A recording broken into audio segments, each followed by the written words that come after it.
Hello guys, greetings from sunny California. Sabihin ko sana, rainy kasi parating na yung ulan. No? Gloomy. Parating yung ulan. Dito kami sa fresh. Nandito kayo sa malamig na lugar like Cali.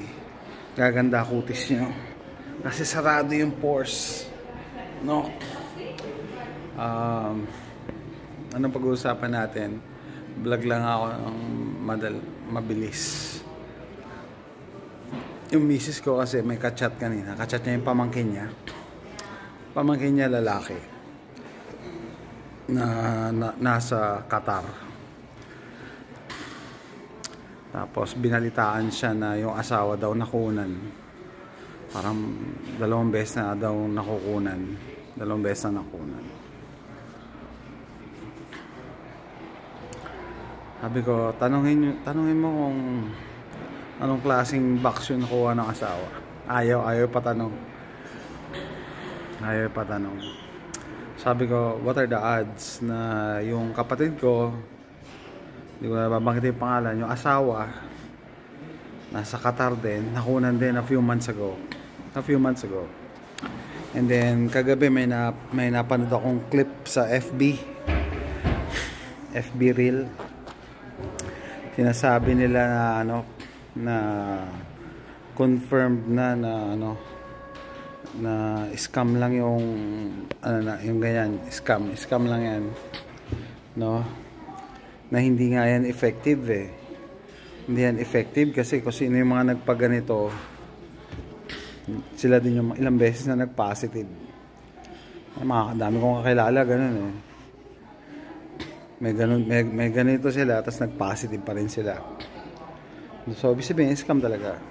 And parang yan score ng mga conspiracy theories dyan, no? Ano ba score? 37-0, 50-0, lahat yung mga tinatawag dati na conspiracy theory nagkakatotoo na.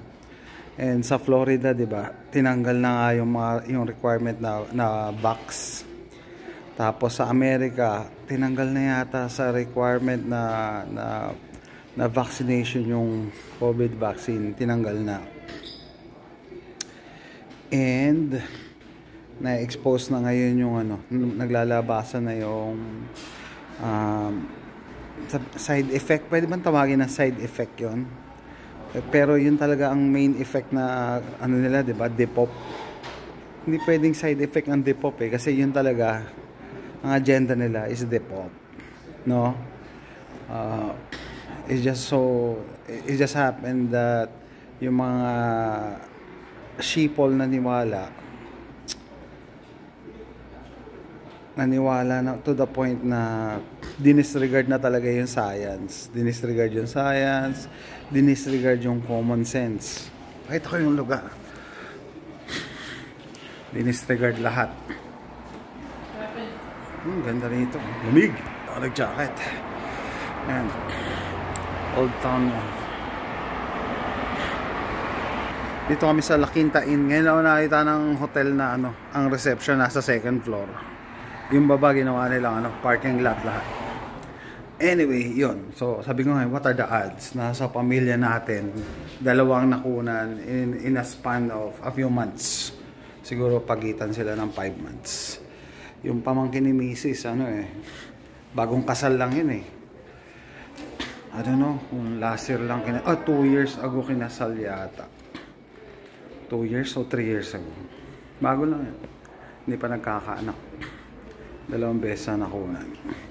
So, the question is, dun sa mga hindi naniwala pa rin, hindi pa rin naniwala, may pruweba ba tayo na yung bechin ang cause nung miscarriage? Wala, pero 1 + 1 = 2, di ba? Ganun lang yan 1 + 1 = 2. Ano yung common denominator? Una-una, don't expect na makakuha tayo ng solid proof. Bakit? Kasi yung mga nakaupo, lalo na yung mga nasa health department, di ba sila nag-push niyan? Paano nila imbestigahan yung sarili? Paano nila imbestigahan yung sarili nila? Diba? Hold the key. Punta na kami sa room. Breakfast lang kami. So, ano lang kami ngayon? Relax. Tapos na yung mga hiking namin. Maaga kami po. Ayun na, go. Go. Bagal mo. Hold. Sorry, I tried to sit It's okay. Oh. Hi guys. Tapusin ko na to. See you next time. Bye.